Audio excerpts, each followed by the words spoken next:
Welcome all. Thank you for joining us today for a public workshop on the update to California's Extreme Heat Action Plan, co-facilitated by the Governor's Office of Land Use and Climate Innovation and the California Natural Resources Agency.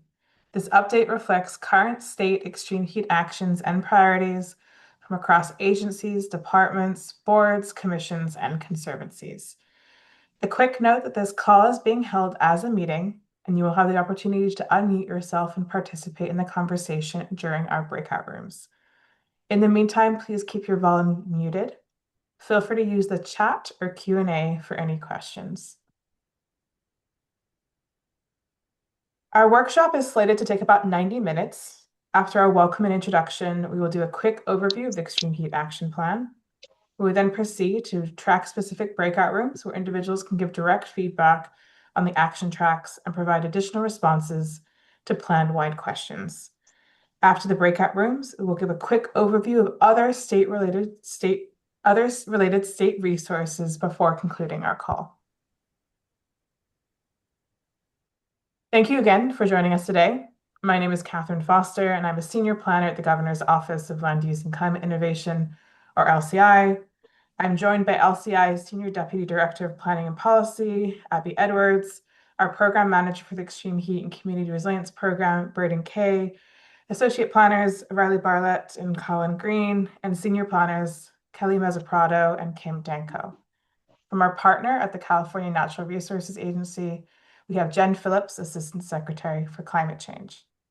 Before we begin, we'd like to get to know you all. We have a series of polls, so I'll ask Riley to launch the first poll. And the first poll is, where are you joining us from? So your options are Bay Area, Central Coast, Central Valley, Los Angeles, North Coast, Sacramento Valley, Sierra Range or Foothills, or Southern California.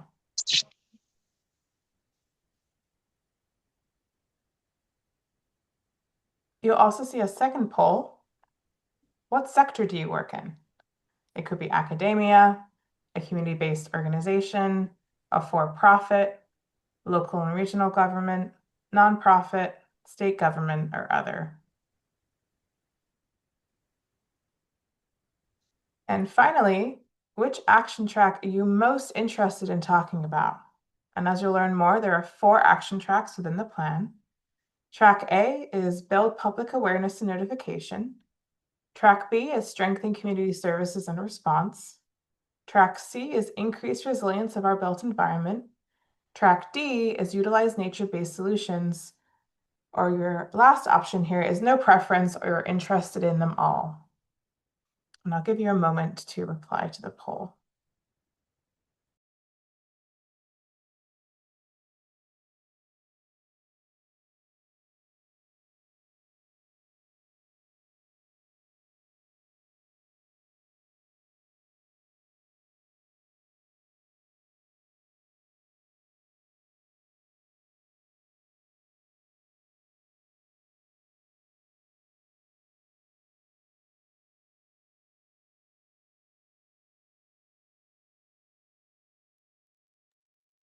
Thank you.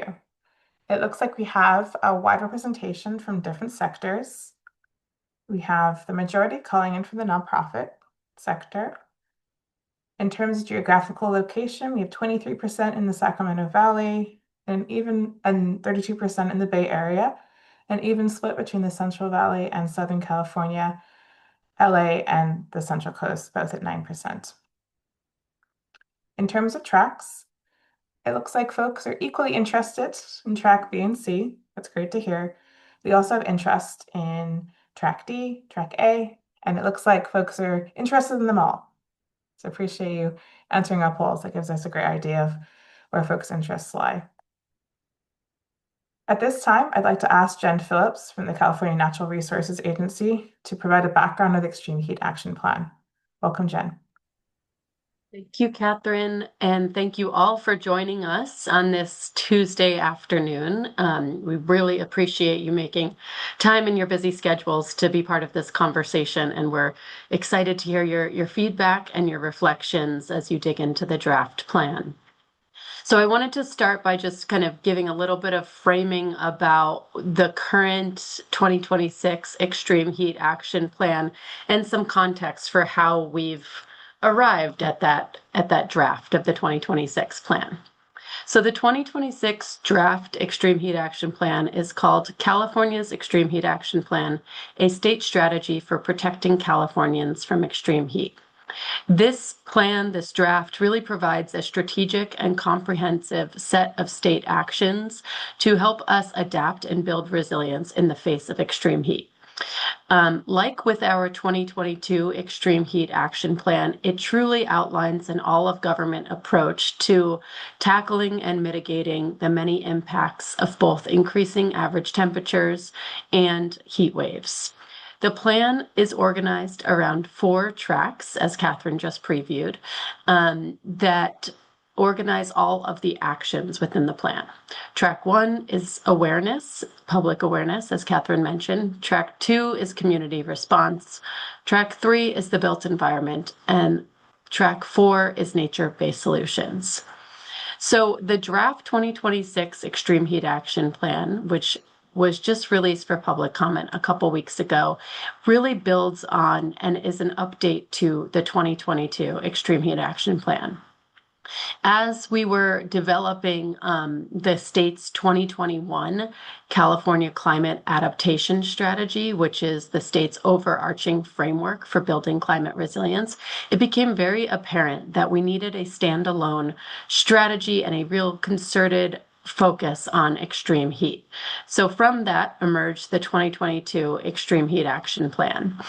The 2022 Extreme Heat Action Plan is also an update and really builds on a 2013 report titled Preparing California for Extreme Heat Guidance and Recommendations. So I'm sharing all of this context to just say that the draft 2026 plan is really an expansion and builds on past work that has happened through the state of California. We have a really good starting point, and we're really looking to continue to get feedback and input from you all. Next slide, please, Catherine. So this is just a screenshot of the draft 2026 plan, again, posted for public comment in late February. And I think the team will drop a link to the plan if you don't quickly have that accessible. But we wanted to just provide a bit of context for how to read the action plan, recognizing that you may not have had time to dig into all of its components yet. So as mentioned, the 2026 action plan includes 4 tracks and a total of 13 goals. The tracks and the goals were really selected and built again upon the 2022 Extreme Heat Action Plan and continue to be a good framework for the 2026 draft of the Extreme Heat Action Plan. So as I mentioned, there's the 4 tracks, there's the goals underneath each of those tracks, and then each of those goals within those tracks include 2 different types of actions. One category of action is established actions, and these are actions that have already been initiated by the state of California, and they're underway and really addressing extreme heat and tackling extreme heat.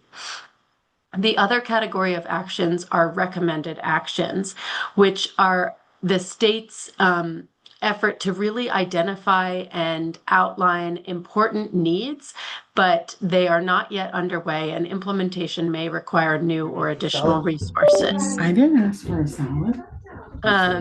If you don't mind muting, that would be great. Thank you. Establish actions within the plan under each of the established actions, you will often see examples of relevant projects, programs, or initiatives that are happening at the state that are being led by many different agencies. These example programs or initiatives or projects are not exhausted by any means, not exhaustive, but they are really an attempt to show, the many different ways that the state is implementing that established action and also provide different resources and links for any type of reader of the Extreme Heat Action Plan. So we just wanted to help you kind of see how we've organized the 2026 plan and really underscore that both the established actions and the recommended actions. Next slide. So the Extreme Heat Action Plan is called for, and the update of the Extreme Heat Action Plan is called for in Senate Bill 306, which was signed in 2023. Specifically, this bill calls for the Extreme Heat Action Plan to be updated every 3 years, with the next iteration of the plan published July 1st, 2026. As we're doing this, again, the Resources Agency and the Governor's Office of Land Use and Climate Innovation are really doing a sort of a cyclical update to the Extreme Heat Action Plan. And we're hoping to build a really good kind of process right now as we drive towards the 2026 Extreme Heat Action Plan that can be a framework as we continue to update the plan every 3 years into the future. Importantly, though, between those updates of the plan, so between those 3 years, there's a lot of time built in for really focusing on implementation of the established actions and making progress towards the recommended actions in the Extreme Heat Action Plan. So we see that as a really big and critical component of this update process.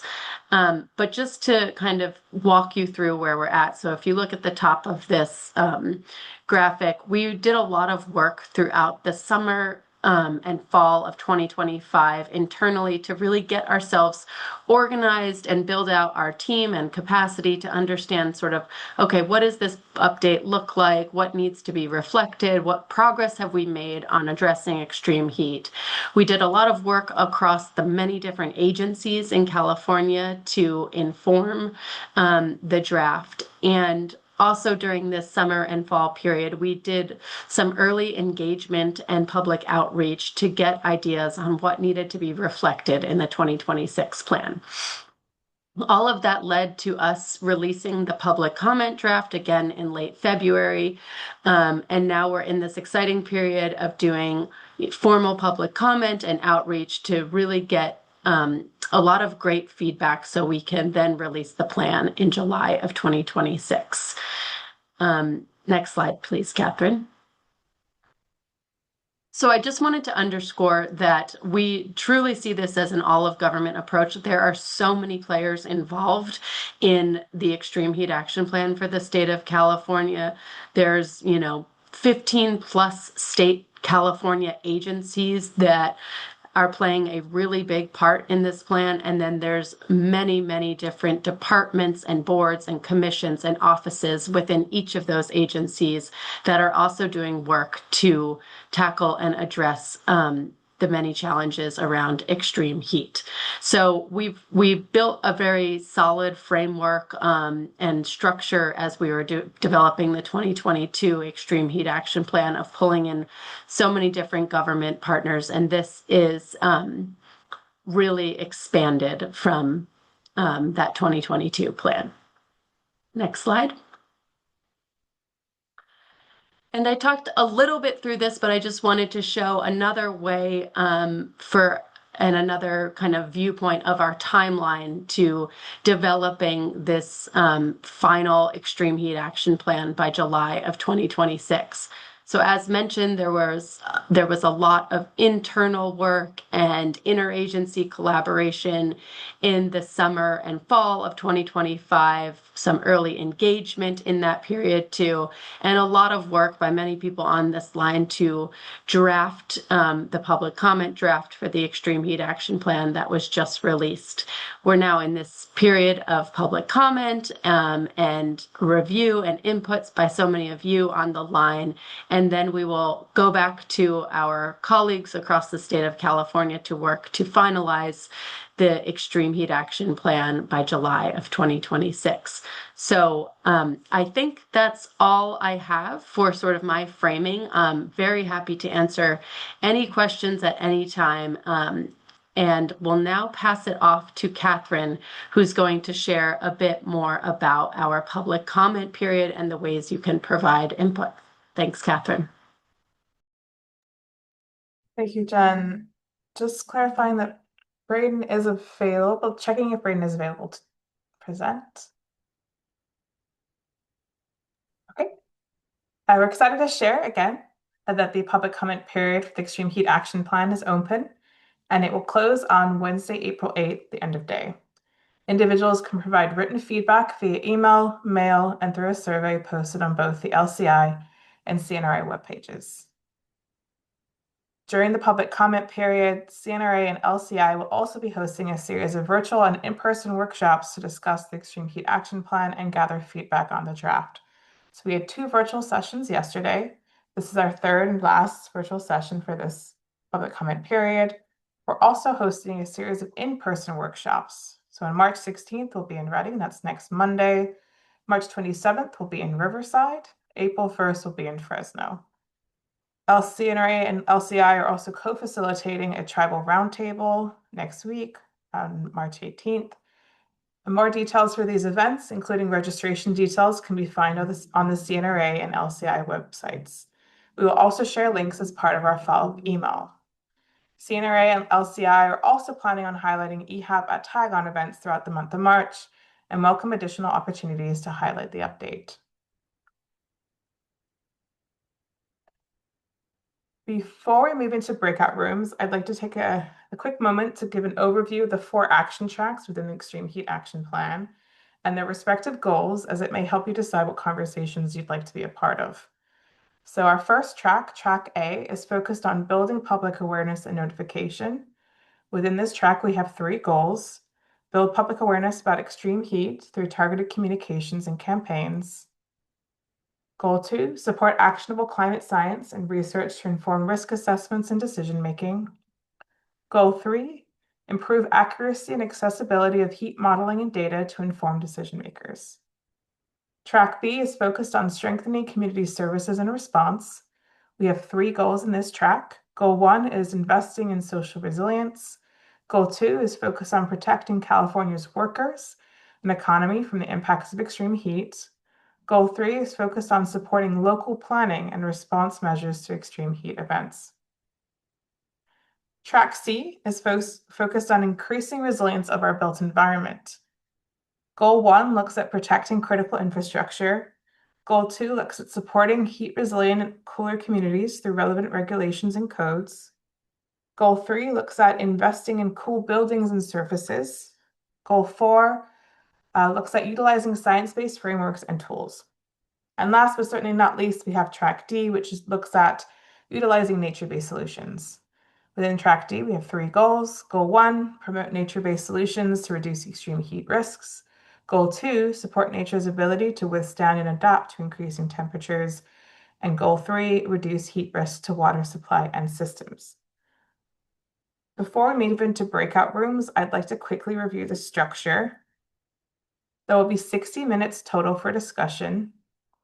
Each 15-minute interval will be an opportunity to change rooms to a different track. You are welcome to stay longer in the room if you wish to continue the conversation. Each room will have a facilitator and a note taker. At the beginning of each 15-minute segment, they will give a quick overview on the track and review related state programs and initiatives. So you can see an example here on the right-hand side. You could start in Track B, then move to Track A, then to Track D, then to Track C. If you're particularly passionate about Track B, you could also stay in Track B for the full 60 minutes. You'll just get that overview 4 times. Feel free to move around within the 15-minute period if you'd like to participate in additional conversations, but just keep in mind that the overviews will only be given every 15 minutes. There's additional opportunities to provide track-specific feedback in our survey that we'll share out after this call. To guide our discussion today, we have a series of discussion questions. Each of the facilitators for their respective tracks will lead a conversation focused on the following questions. Number 1, how are priorities for this track reflected in included actions? 2, are any of your priorities missing? 3, do you have any general comments and questions about this track? If there's time, we also would love your thoughts on what is missing from the Extreme Heat Action Plan And is the Extreme Heat Action Plan easy to understand? What can make it clearer for you? The facilitator and the note taker will reshare these questions when you join the breakout room. In a moment, we will open the breakout rooms. Please find instructions on the screen. So if you're calling in from the desktop, click the breakout rooms button in the bottom toolbar. It should be a selection of little squares that also says breakout rooms. Identify and select the desired track breakout room you wish to join.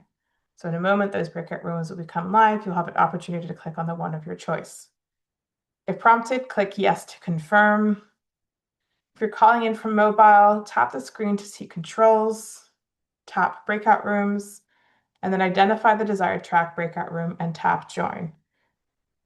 If you have any technical issues, feel free to flag any of the LCI staff. We're happy to support. We'll also have Miguel staying in the room for any stragglers at the end.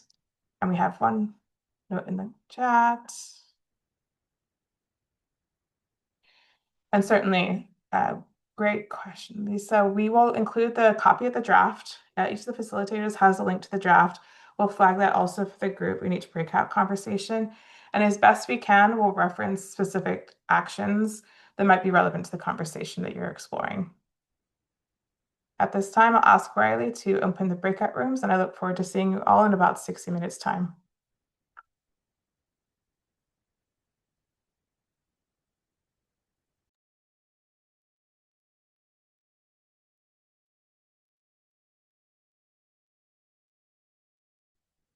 Can you put the tracks back up, please?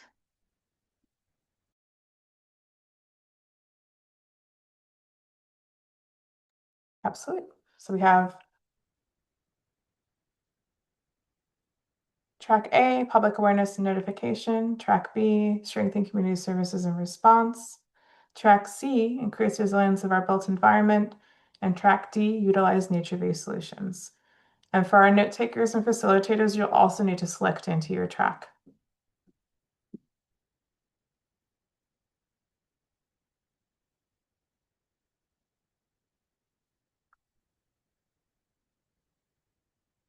Thank you all. Feel free to message me directly if you have questions. Miguel is also representing the LCI team today. Thank you, Miguel. Feel free to Teams us if any questions arise.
Amazing. Thank you so much, everyone, for your participation in our breakout rooms. Really, really appreciate the wonderful feedback we received, the questions that folks had. If you have any additional questions for the plan itself or any of the conversations you've been having, feel free to add them to the chat. Time permitting, we might be able to answer a few questions across the group. At this time, I'd like to highlight a few different state resources. I'm going to ask one of our grants team to speak to the round two of the Extreme Heat and Community Resilience Program. Um, and I'll pass it to Colin. Yep, I can hop in here, Catherine. Thank you. And I see we're sharing screen again, so thanks for doing that. My name's Colin. I am on LCI's Extreme Heat team, and I focus on the grant side of our shop. And I want to highlight some upcoming round of funding that we have coming out later this spring. The public comment period just closed last week, and so we deeply appreciate all of the feedback we received there. And we're going to be using the next chunk of time before the plan is re-released to the public to incorporate that feedback and try to take that into account and re-release the finalized guidelines later this spring. So that funding will have $27 million, and it will focus on infrastructure solutions, physical infrastructure solutions to extreme heat. And it's being funded through the Greenhouse Gas Reduction Fund and Proposition 4, and we expect to award about 20 grants. So for more updates on that next round of funding, please follow our Extreme Heat and Community Resiliency Program newsletter for updates about that. And I'll pass back to Catherine to talk a little bit more about Prop 4. Thank you, Colin. So I'm putting in the chat a link to the California Natural Resources Agency's Prop 4 page. So we want to flag that the Extreme Heat Program is not the only program funded through Prop 4.